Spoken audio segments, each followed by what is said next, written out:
All right, what is up, everyone? We are in part 4 of the new spoilers. We have nearly all of the cards spoiled.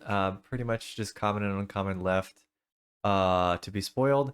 So we're going to talk about the last cards that I find very interesting. And got some good news as well for potential new standard archetypes. So yeah, let's get into it.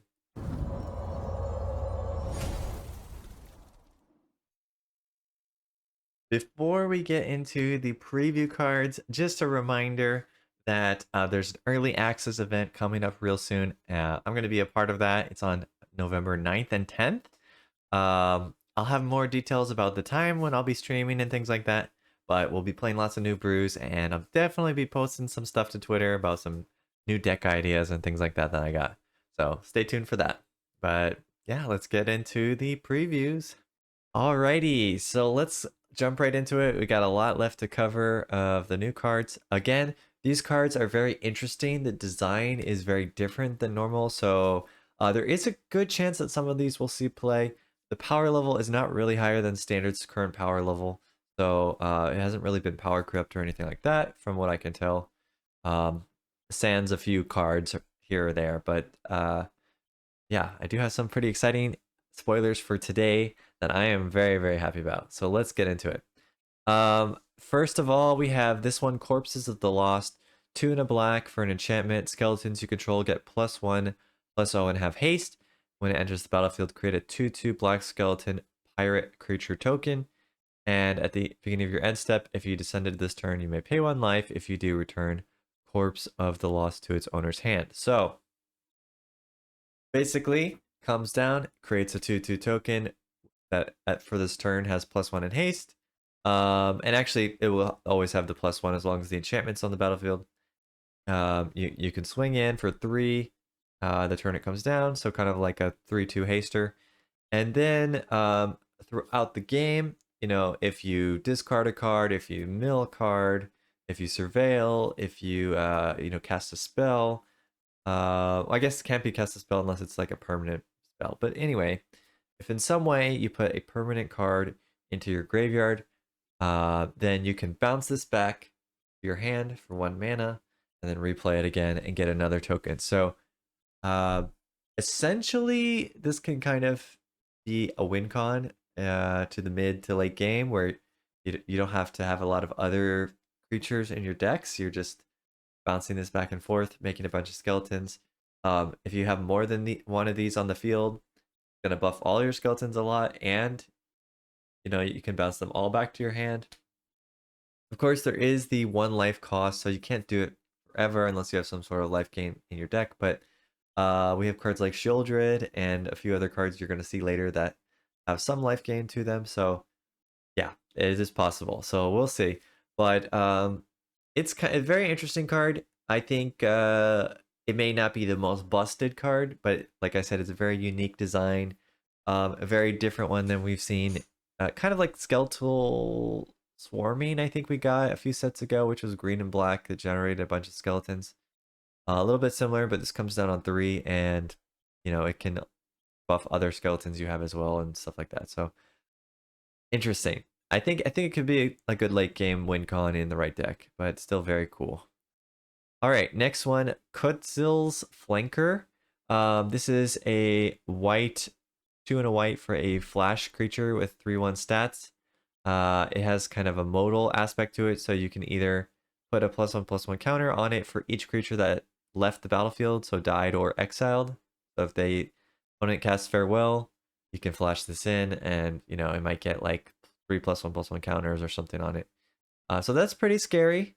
This is, I think, another tool that mono white or white blue can add to their arsenal and be potentially good. Probably we'll see more play in best of 3 because you don't really, well, you may or may not want to have this in your main deck. I mean, it is a flash creature that is a 3/1, but it doesn't have flying or anything like that. So probably a sideboard card against control, but still seems pretty decent. You can also gain 2 life and scry 2, which might matter in some life gain deck with the angel we saw earlier, the one that generates the 4/4 angel tokens. Or you can exile the player's graveyard in a pinch. Maybe they're trying to reanimate something like Atraxa. You can exile it, that kind of thing. So pretty good. We've seen kind of similar cards to this before that are usually see some play. Maybe not always main deckable, but this one seems pretty good. So I think it has a good shot. All right, next one, Triumphant Chomp. This card is pretty pushed, I think. It's a 1 mana. It's a sorcery, thankfully. Not instant would be crazy. Deals damage to target creature equal to 2 or the greatest power among dinosaurs you control, whichever is greater. So we saw, yeah, Dragon's Fire here. We had the battle recently that did damage equal to the number of dragons you reveal. So this one, if you have any dinosaur down, if you're playing the red-green Stompy deck that's going to be in this set, you're going to have dinosaurs with 4, 5, 6 power. So you're going to have a 1 mana, deal 6 in some cases. That's going to be pretty insane. And, there's even Galta, I think, has a 12 power, so essentially you could do 12 damage. It's to target creature, though, so it's not to face, but still 1 mana for very solid removal in that deck is going to be good, I'm sure. Next one up, Iceberg, Inverted Iceberg. This one is a little bit weird. Not sure it's good enough. Again, interesting design, but maybe not strong enough. 1 and a blue for an artifact, which is relevant. And then when it enters the battlefield, you mill a card and draw a card. Also relevant for Descend in the set. 2 mana for an artifact. Oh, what did we have before? We had Omen of the Sea, I think. Omen of the Sea, which was, it comes in, you get to scry 1 and then draw 1. And it was 2 mana for an enchantment. And there was some enchantment synergy, so it kind of made it work. Or you could blink it and get the effect again. So you could blink this one and get the effect again. The mill is obviously a little bit worse than Scry 1 in a lot of cases, but if you want to get a lot of cards in your graveyard, then the mill is going to be good. So it will need the right deck, but it's interesting. And then it does have another part to it for 6 mana and craft with an artifact. Then it can turn into a 6/6 creature. And whenever it attacks, you may tap or untap target artifact or creature. So that part is not that relevant, but I guess, if you played early game to get your Descent turned on, and then you've got a bunch of random artifacts lying around, you can, or 2 of these, even 2 of these, you can meld them into one giant 6/6 creature. So interesting. I think it could see play in the right deck, if there's an artifact deck, or if there's a Descend deck that makes it to standard playable, then I think this could be in that deck. All right, next one, Keeper of the Inner Sky. This is 1 drop for white. The Human Soldier. Oh boy, Human Soldier. The archetypes there. As long as there are 3 or more counters on Keeper of this Inner Sky, has Flying and Vigilance. And tap 3 untapped artifacts and or creatures you control. Put a +1/+1 counter on Keeper of the Inner Sky. Then scry 1. Activate only as a sorcery. Oh boy. So yeah, this is pretty good. It's a soldier, obviously, so it will work with the soldier's deck or the human's deck. And the fact that you can tap your creatures to put counters on it, maybe make some tokens. They have summoning sickness, but you can still tap them, put a counter on this guy. And then if you got 3 or more, it has flying and vigilance, so it becomes pretty hard to deal with at that point. Yeah, it seems good. I think that Soldier's deck honestly only has 1 really good 1-drop right now. I mean, maybe 2. So maybe this doesn't fit in there. Maybe it's already got enough 1-drops. But it seems pretty good, and there are some other synergies with artifacts. So there could be some artifact deck that would want this. So we'll have to see. But it's a pretty strong card in either of those decks. We'll just have to see if it makes the cut or not. All right, next one, Chupacabra Echo. So if you don't know, there's this card, Ravenous Chupacabra, in the last Ixalan set, which was very good. 4 mana, 2/2, enters the battlefield, destroy target creature an opponent controls.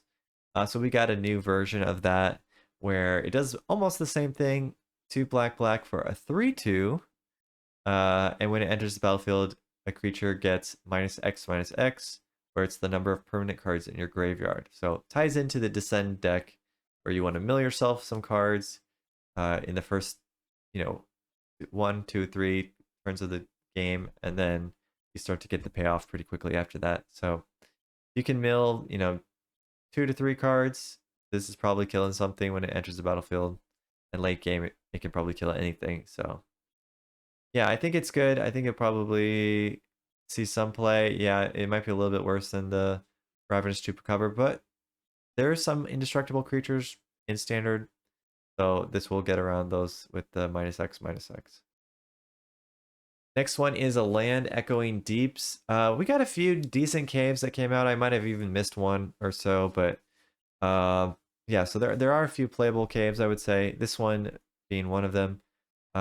So you may have echoing deeps enter the battlefield tapped as a copy of any land in a graveyard, except it's a cave in addition to its other type. So if you kill the opponent's like man land, you can have this come into the battlefield as a copy of that. Or if the opponent has like a cycle land triome in the graveyard, this can now become the triome, and you get to use 3 different colors of mana. So pretty good. The fact that it can copy stuff is pretty nice. With mill, you might mill your own self and then copy a different land that you have in your graveyard.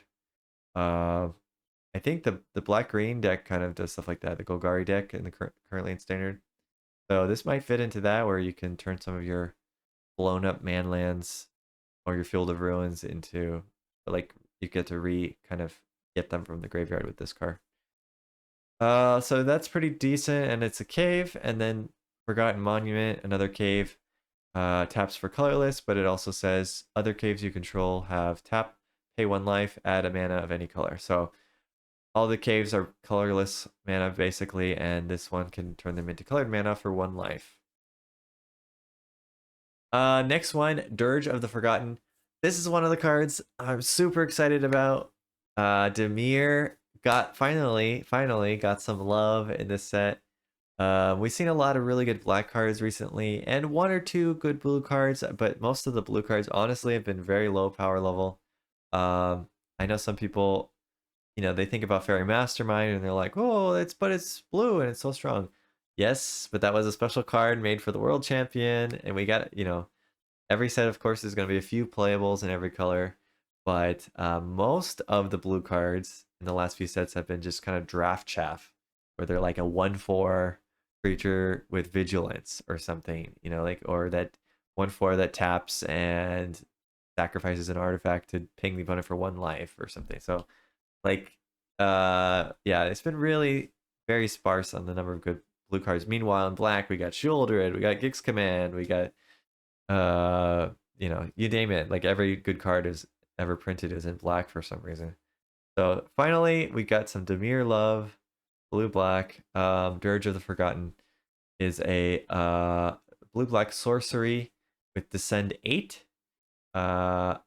Choose 1 if your graveyard has 8 or more permanents. When you cast a spell, choose 1 or more instead. So normally you get 1. If you have 8 or more cards, then you get all 3. And what does it do? Return target non-land permanent to its owner's hand. So you bounce permanent to its owner's hand. Target opponent discards a card. And the last one is look at the top 3 cards of your library, put 1 of them in your hand and the rest into your graveyard. So, by itself, either you're probably playing this as a discard effect, or you're going to play it to, kind of filter your draw. You look at the top 3, you put 1 in your hand. Additionally, it doesn't put the rest back into your library. It puts them into your graveyard, which turns on Descend. So you play a couple of these, you're activating your Descend, and then maybe your 3rd and 4th one of this Dirge of the Forgotten now are going to get all the triggers. So that's pretty sweet. It's a very good enabler for Descend. And if you get to bounce something, make the opponent discard, and then draw some card, that's going to be pretty insane. We had a card like this back in Guilds of Ravnica. I'm trying to remember what it is, but it was like 5 mana, bounce a permanent, and then the opponent has to discard a card. So if the opponent had no cards in their hand, they just discarded the thing you bounced. So it's kind of similar, but for 2 mana if you have Descent. So that's pretty sweet. I really like this card, and I think this is going to make Descend work in Standard. And there's a few other cards we'll see that also are very cool. Next one, Chimil, the Inner Sun. It's 6 mana for a legendary artifact. Spells you can't control can't be countered. Spells you control can't be countered. So opponent can't counter spells if you get this down. That's pretty annoying. We saw Leer, it was kind of similar to that, but it was a creature, so the opponent could kill it. It's an artifact. So we might see counter spells become kind of ruined after this card comes out. And what does the rest of it say? At the beginning of your end step, discover 5. And for you, if you don't remember, discover is kind of like Cascade a little bit. So you look at the top cards of your library until you find a non-land card with mana value 5 or less, and you can cast it without paying its mana cost, or you can put it in your hand, but usually you're going to cast it. So yeah, it's basically like Cascade. You just look for something that costs 5 or less, and you get casted each turn at the beginning of your end step, so that works on the turn you play it, basically. It's insane. This is an insane card. 6 mana, yeah, but it's colorless, so it can go into every deck. It shuts off the opponent's counter spells, and it's going to generate value literally every turn. So yeah, it's pretty crazy. I think this one's, I mean, obviously it doesn't fit into aggro decks or things like that, but besides aggro decks, it's a pretty dang strong card. Next one up, the Ancient One. This is another of the Descent cards and Dimir Love cards that I'm super excited about. This is a blue and a black, just only 2 mana, blue and a black, for an 8/8 creature, the Spirit God. Descend 8. So if you have 8 or more permanent cards in your graveyard, then this can attack. Otherwise, it can't attack or block. So it can't attack or block unless you have 8 or more permanents in your graveyard. And then another effect that it has, 2 blue-black, draw a card, then discard a card. When you do, target player mills cards equal to that card's mana value. So you want to play this on turn 2 a lot of cases. Wait for turn 4 to activate its ability, draw a discard, and then the card you discard, you can use it to mill yourself to turn on the Descend, and then hopefully swing in on that turn 4, because you didn't have to tap this creature to activate the ability. We've seen things like Vantress Gargoyle be pretty good. 5/4 was a little bit not good enough for the fact that it couldn't attack or block for a while. But 8/8 is definitely much better. And there's some things like fight rigging. It's green, but it wants 7 or greater power to start drawing you or not draw you card, but cast something for free. So potentially, could see something like that. Fight rigging. There's also the mill version of the fight rigging where you have a certain number of cards in your graveyard, then you get to cast a spell for free. So could work with that. It also helps mill to turn on the Descent 8. So I think this card is pretty good. Obviously on turn 2, it's not doing much. But turn 4, you should be able to turn it on in most cases.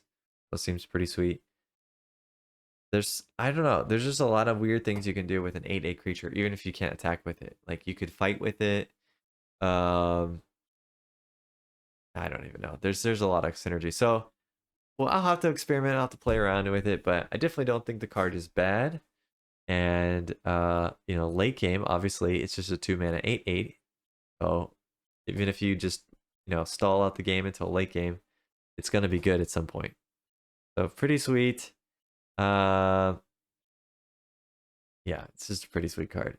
So I really like the design of this one. It feels very Dimir.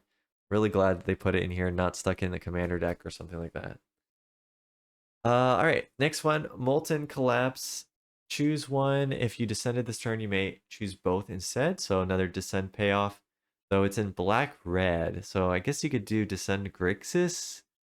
But they really did kind of a weird thing with the descend where they put most of it in blue-black, a little bit of it in black-green, and a little bit of it in black-red. So it's a little bit spread out, kind of annoying. So I guess you just gotta pick 3 colors and hope you can make it work. So we'll see which version of Descend wins. But anyway, 2 mana, you just can destroy target creature or planeswalker. So that's pretty nice. Not even like the opponent chooses. We had Angrath's Wrath before, which was like the opponent gets to choose and they sacrifice. And I guess you can see here that there's Dreadbore, sorcery, destroy target creature planeswalker a long time ago in Return to Ravnica. So yeah, it's basically that, but better, because sometimes you also get to do the second effect, destroy target non-creature, non-land permanent with mana value 1 or less.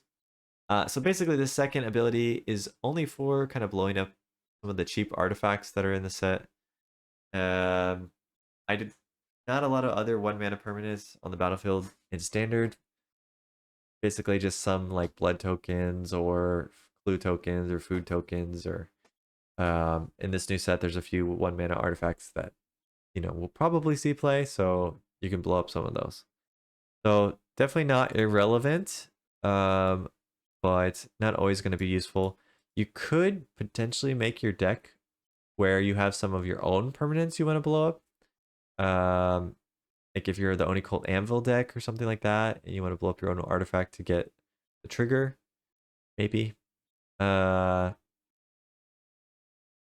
that might be a stretch. We'll see. But at the very least, it's a pretty good removal spell. All right, next one, Starved Revenant. So this is 2 and a black, another 4 mana creature in black. Wow, they like to print 4 mana good black creatures. This one is like Shieldred Light, kind of, but with some upside. Whenever it enters the battlefield, surveil 2.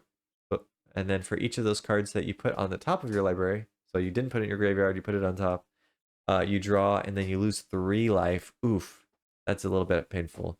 So if it's like early in the game, maybe you're gonna draw and lose the 3 life. Of course, if you have Shieldred down, you're not losing 3 life. You draw the card and you only lose 1 essentially because you gain 2.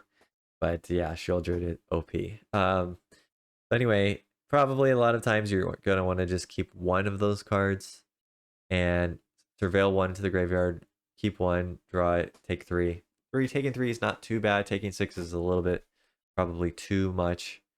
And then descend 8 whenever you draw a card. If you have 8 or more permanents in your graveyard, target player loses 1 life and you gain 1 life. So the surveil helps you turn on the descend. When you get the descend, then even when you first played it and you do the draws, like it kind of cheapens the card's cost because you're draining the opponent for 1 when you draw the card as well. And it also gains you life just on your upkeep and stuff like that. So yeah, I mentioned there were some ways to gain some life in black that can make the payment of life a little bit less painful, and this is one of those cards. So basically it's draining, you gain life, opponent lose life, kind of like Shieldred, but a little bit weaker. But it also has the upside where it can draw you some cards as well. So pretty good. We're almost to the end. Next one, Kenzil, Current Conductor. This is one of the big payoffs in the Merfolk deck. 2/3 for a blue and a green. Whenever a creature you control explores a land, you may put it from your hand onto the battlefield. And whenever a creature you control explores a non-land card, put a +1/+1 counter on this creature. So yeah, most of the Merfolk have that land mechanic, and this is kind of like one of your big payoffs for that. It is legendary. Unfortunately, you can only really have 1 on the battlefield. We had this Wild Growth Walker before, which was kind of similar, although it would gain you life, which was a pretty big deal. So some upside, some downside. It ramps you a little bit more. It grows and it doesn't gain you the life, and it's legendary. But it's a good payoff for the explored Merfolk deck. And it's pretty just decent statted Merfolk, to be honest, as well. So I think this one's good, and we'll have to see if somebody can make the Merfolk's stuff work, but this is definitely a good card for that deck. And finally, I guess this is kind of a lame one to end on, but Synapse Necromage, 2 and a black for a 3/1. When it dies, create 2 1/1 black fungal creature tokens with this creature can't block. This just the fact that it kind of creates 3 bodies for you, even if it's a little bit, you know, you have to sack it or kill it or something to get the tokens. Uh, Usually there's some good way to abuse this when you can get 3 bodies out of 1 card. And so, not saying it will make it to standard, but definitely has some potential. Maybe there's some tokens deck. Maybe you can do some go wide, pump your teams kind of deck. But the 3/1 stats on it are also pretty nice. It'll at least be good and limited, and we'll see if somebody can abuse it somehow in standard or not. All right, that is it. As I mentioned, there's not much left to be spoiled. Probably just commons and uncommons left. And so the set is interesting. So I mentioned before in my Monday metagame update that I think Merfolks has a potential to be a deck. Dinosaur's definitely going to be a deck. Looks like Descend might be a deck based on the cards we just saw today. And then possibly an artifact deck. I feel like there's one more I was forgetting. Well, go watch my Monday metagame update and you can see me talk about what I think will be archetypes. But yeah, I'm really excited for the new Demir stuff. So definitely gonna brew some sweet, sweet decks around that. So stay tuned. And then check me out on the early streamer event on the 9th and 10th. And I'll be posting on Twitter and on here the details of when that's starting. But yeah, check it out. Till next time, go out there, have some fun, and I'll see you.